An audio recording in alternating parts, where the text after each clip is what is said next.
पहाड़ियों से घिरी घाटी में बसा था एक ऐसा गांव जो नक्शे पर मुश्किल से दिखता था। गांव के लोग बताते थे कि सूरज ढलने के बाद एक लड़की का भूत रास्तों पर भटकता था। कई साल पहले उस गांव में सावित्री नाम की एक लड़की थी जिसकी उम्र लगभग 16 साल थी। सावित्री एक गरीब किसान की बेटी थी जो घाटी से बहने वाली नदी के किनारे बकरियां चराती थी। अर्जुन नाम का एक लड़का सावित्री से प्यार करता था और उससे शादी करना चाहता था, लेकिन सावित्री के पिता ने सावित्री का रिश्ता एक पड़ोसी गांव के धनी जमींदार से तय कर दिया था। जमींदार उससे 2 गुना उम्र का था और क्रूरता के लिए कुख्यात था।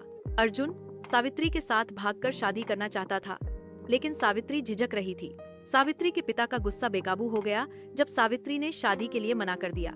एक रात सावित्री गायब हो गई। गांव सुबह उठा तो पाया कि वह चली गई थी। कुछ लोगों ने कहा कि उन्होंने सावित्री के पिता को पुराने कुएं के आसपास देखा था। गांव वालों ने बहुत ढूंढा, लेकिन सावित्री का कोई निशान नहीं मिला। अर्जुन टूटे दिल के साथ गांव छोड़कर चला गया, कभी न लौटने के लिए।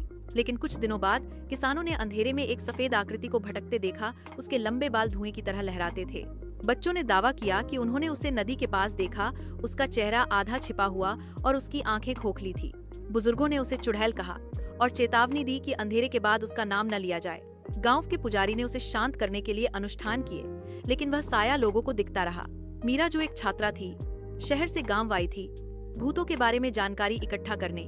गांव वाले उसे कुछ भी बताने से डर रहे थे, लेकिन एक बूढ़ी औरत लक्ष्मी जो एक चाय की दुकान चलाती थी, बात करने को राजी हुई।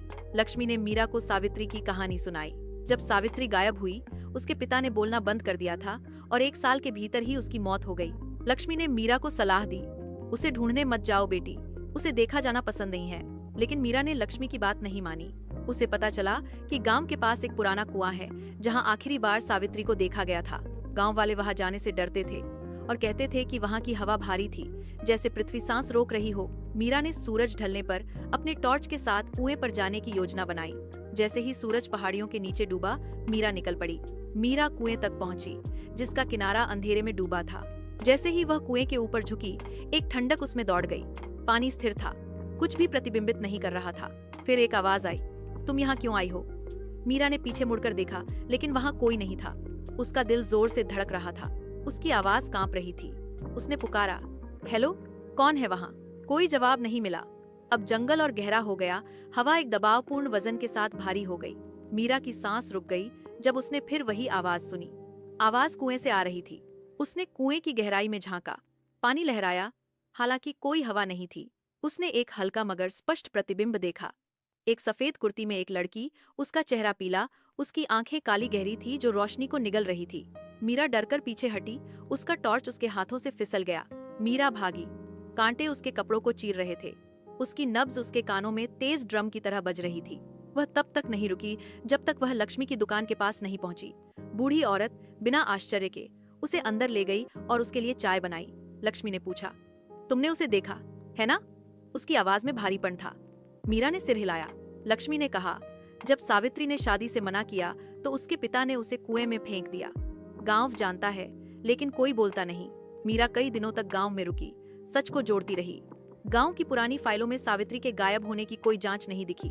पड़ोसियों ने उसके पिता के अजीब व्यवहार को याद किया, उसकी अचानक चुप्पी, किसी की आंखों में आंखें न मिलाने की आदत। मीरा ने अपनी कहानी लिखी, उसे गांव के बुजुर्गों के साथ साझा किया और उन्हें अपराध स्वीकार करने के लिए प्रेरित किया। उन्होंने विरोध किया, लेकिन मीरा तब तक नहीं रुकी जब तक कि गांव के लोग माने नहीं।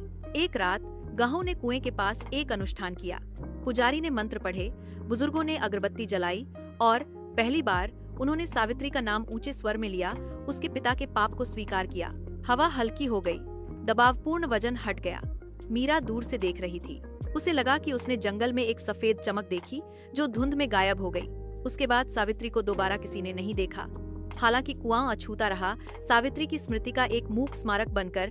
मीरा गांव से चली गई, लेकिन सावित्री की कहानी उसकी आत्मा में अंकित हो गई। मीरा कभी वापस गांव नहीं लौटी, लेकिन कभी कभी वह एक सफेद कपड़ों वाली लड़की का सपना देखती थी जो कुएं के पास खड़ी थी। उसकी आंखें अब खोखली नहीं बल्कि शांत थीं।